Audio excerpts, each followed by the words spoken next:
Inês, Diz. sobre o podcast, sobre as cunhãs, como se deu a ideia da construção? Porque assim, eu acho muito audacioso.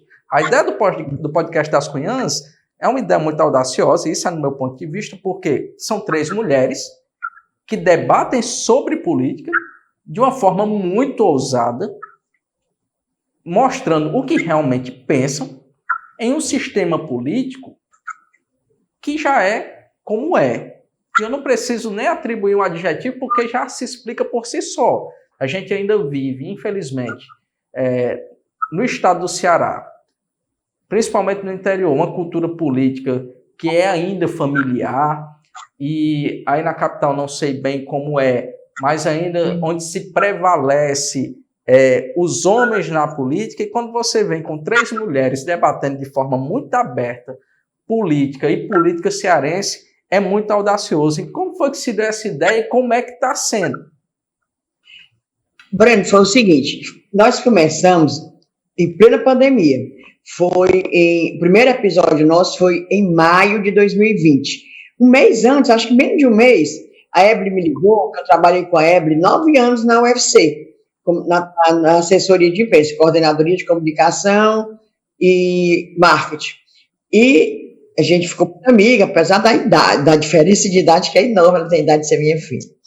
E a Camila, trabalhamos eventualmente na TV O Povo, e sempre encontrava com ela nas coberturas.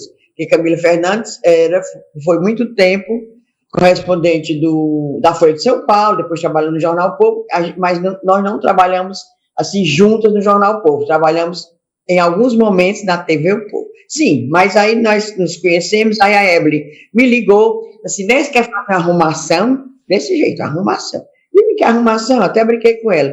É pra gente ir a Brasília, tocar fogo naquilo, brincando. Ela disse, não, bora fazer um podcast.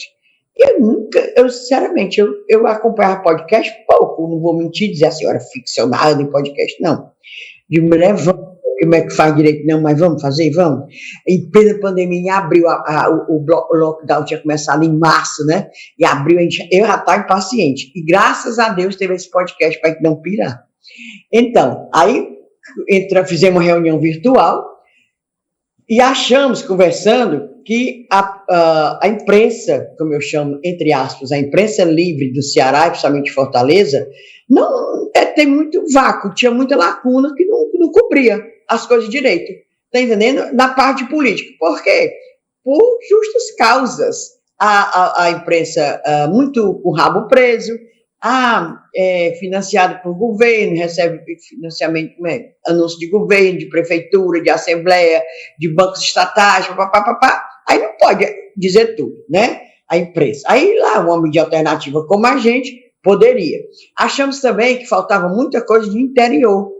Você lê os jornais, não sabia nada, não tinha coisa de interior.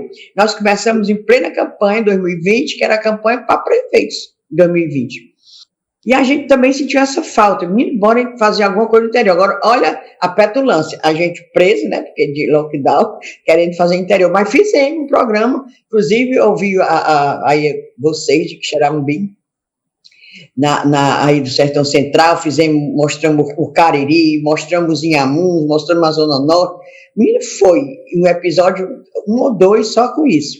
E a visão feminina, porque só macho, como eu digo, só macho falando de política, né? Tudo bem que eu já fui editora de política, passei muito tempo, mas no grosso, mas é homem.